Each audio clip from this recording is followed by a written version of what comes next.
Alright, this is a video of changing the color of the clock.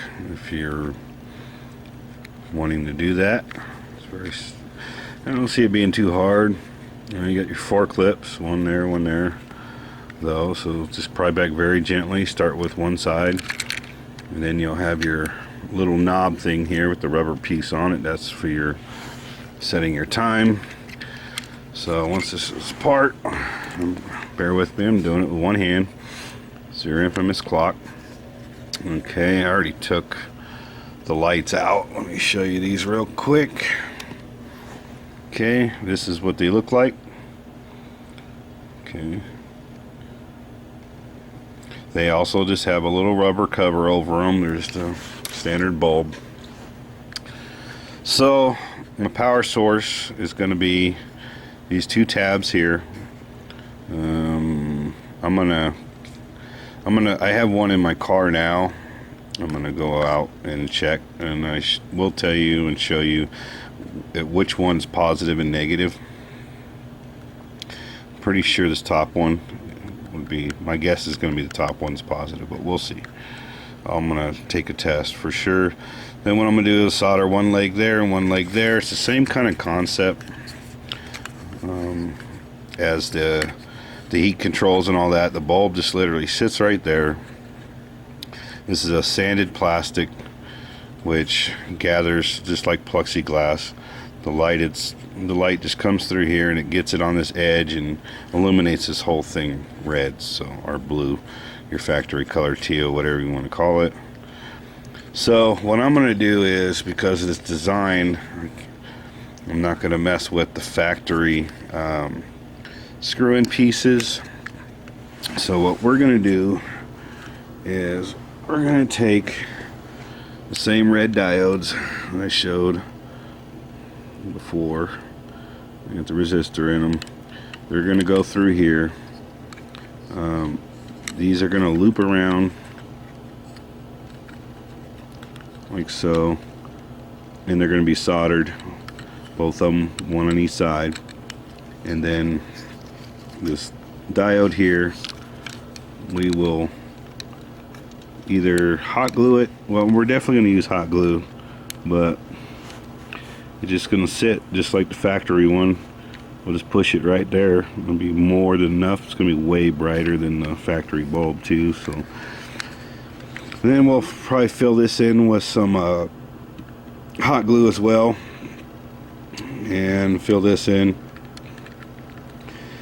Then I'll just test it from there, and if I need to, I can just color black marker right here to block the red light if it comes out the back. I don't think that's going to be a problem at all, but I'll get to showing how we do this rather than trying to get the cheesy little slip-on. I'm sure they're on the internet somewhere, the rubber little colored slip-ons. This is how to convert it to LED, which is going to be way brighter, more color definition, and it will stay that color for, should be forever.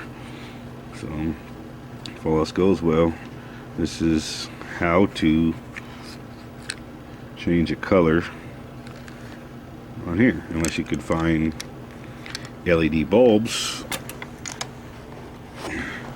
for these, and I don't know if they're available. I'm not even going to bother looking, but I would be surprised if they are. Yeah, your tabs there for your power. One there. Wish they marked positive and negative. That'd be nice. So let me go do that test. Okay, and quick update. Just put it in the car and tested it. Like I said, the top is positive, the bottom is negative. So that's what my soldering points will be for the LEDs. Before I go any further, I changed up the plan. I got the regular bulb out of there and I put the LED in. What I did was, on these are the bulb legs right here, kind of like a Christmas light. So there's 2 holes in the bottom of this. What I did is I soldered the wires on the LEDs, slid them through the holes that this bulb's using, and wrapped them around the sides. See it right there? Or if I can get it off with one hand. Probably not. Let me take this one apart and I'll show you. Pulled the wires off the sides, just two like that, and then this just comes right out. Do this with one hand here. See, it's sliding out there. That's all it is. So pull it out. There's your bulb. It's a little rubber condom on it. Gives it its color. So all it is just these legs go in here. If you can see, two holes down in there. Your legs go down through those holes, right through this little slot right here.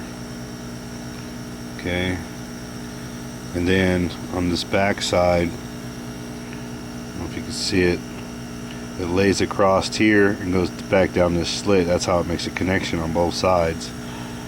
See, it comes through this top cut here, goes across, comes to this, goes down the second cut.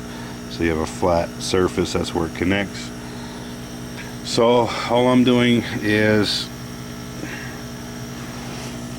now I'm going to take the LEDs, strip about an inch or so, twist them real tight, solder it solid, and then I push both through the factory holes. So let me show you. You can see as I stripped it, tinned the wire. Got one already done, pulled through the hole, bent it around, put it back through the other groove so it sits like that. This one here is going to be the same thing. Pulls this way, it's through the groove, goes across. If I can pull this off with one hand, probably not. Do something real quick.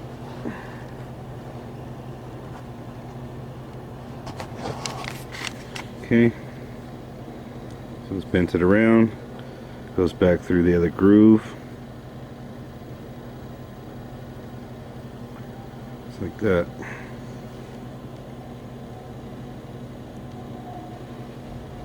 Just make sure it goes, just push it in there. And go slot there. Won't really matter once it's on there, it ain't gonna move. It'll press down on them, so now it's a matter of putting it through the here, put it through here, positive, negative. So you just have to look. My positives on that top side there, so that'd be this one. So when I put it in, make sure positive goes that way, and it'll be on top. So that should be it right there. These will be more than bright enough. They're probably 5-10 times brighter than those bulbs. And we'll just folded them, pressed it back a little bit. I'll put the housing on and we'll test it. But should be it. That's simple. There it is there. Red clock.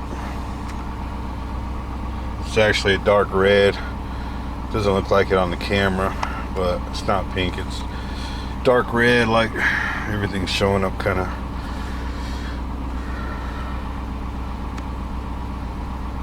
different on the cam, but it works good.